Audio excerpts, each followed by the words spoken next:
There's a good chance you've either played Flappy Bird, or at least you've heard of it. It's easy to play. You simply tap the screen to make the bird fly and avoid obstacles. You get points for successfully avoiding the pipes, but if you hit them or crash into the ground, the game is over. Flappy Bird was highly addictive, so much so that it ruined the life of the guy who created it. At one point, Dong Nguyen was making $50,000 a day on the game from ads. Yet he removed it from the App Store and Google Play less than a year after its release. Why did he walk away from what appeared to be such a success? Our story begins in Hanoi, Vietnam in 2013. Dong Nguyen was a 28-year-old programmer who lived with his parents. He made a living programming location devices for taxis. As a teen, he was obsessed with video games like Super Mario Bros. And also learned to code. He played the app Angry Birds, but thought it was too busy. There was too much going on. That inspired him to make Flappy Bird over one weekend. He wanted to make something simpler that you could play while on the go. His company Gears released the game on the App Store on May 24, 2013. It went live on Google Play in early 2014. He decided the game would be free. He hoped to make a few $100 a month from the ads within the game. But little did he know the fortune that lay ahead. Initially, Flappy Bird didn't attract much attention. Tens of thousands of new apps come online every month. Competition was tough. However, about 8 months after releasing the game, something strange happened. People started talking about it, really talking about it. How they were addicted to it, how they were frustrated by it, how they couldn't stop cursing after losing. Flappy Bird adhered to Atari co-founder Nolan Bushnell's principle, the belief that all the best games are easy to learn and difficult to master. Whenever you played, you felt like you could have done better, and that made you want to try again and again. The game was all about skill. Most people usually lost within the first 10 pipes or so. You got a point for every gap you passed through. If you got 10 or more points, you did exceptionally well. The physics was especially impressive.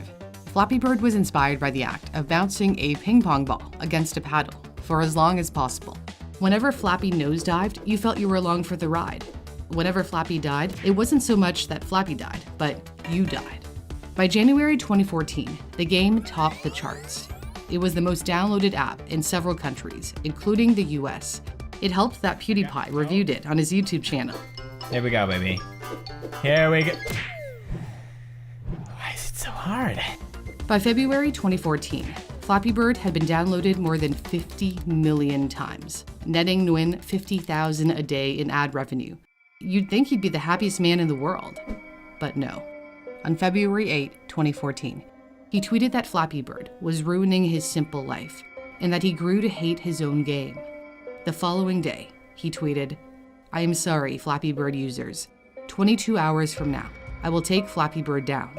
I cannot take this anymore." This came as a shock. Why on earth would anyone remove a game that was so insanely popular, generating $50,000 a day, even after Apple and Google's 30% cut of the revenue? Instead of being thrilled about his success, he was very, very unhappy. In an interview with Rolling Stone, a month after taking the app offline, he said he found the sudden attention suffocating. He said his parents didn't know about the game until the paparazzi showed up outside his door. When journalists started reaching out to him for interviews, he pleaded with them to give him peace. Even worse than the media attention was the criticism from some users.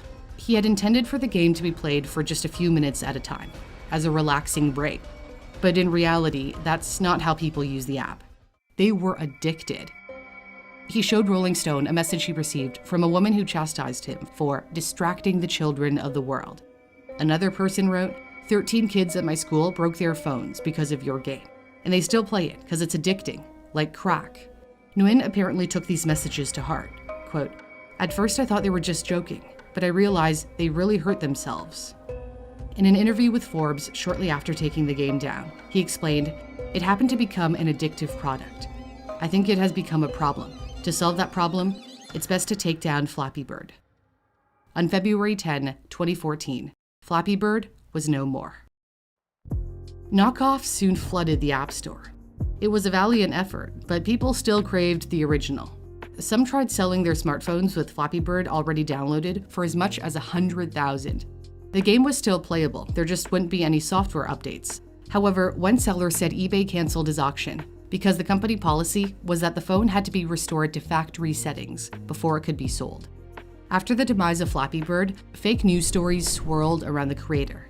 The satirical site Hustlers claimed the Flappy Bird creator had committed suicide. There were suggestions Nintendo had threatened to sue him, which he denied. The popular gaming site Kotaku attacked Flappy Bird's creator for allegedly ripping off Nintendo's art.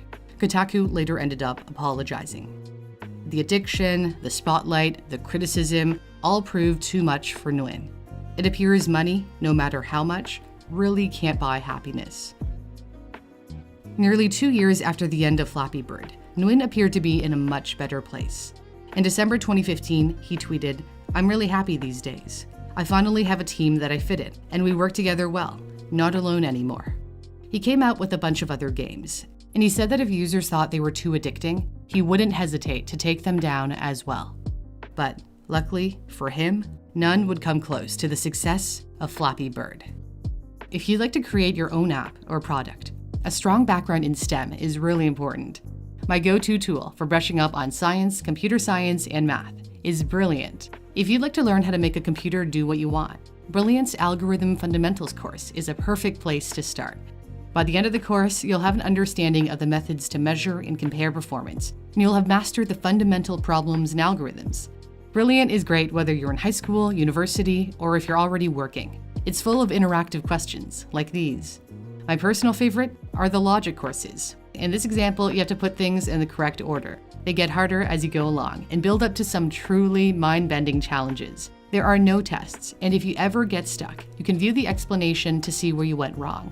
Brilliant is free to try out. If you head to brilliant.org/newsthink, my custom link is in the description or pinned comment.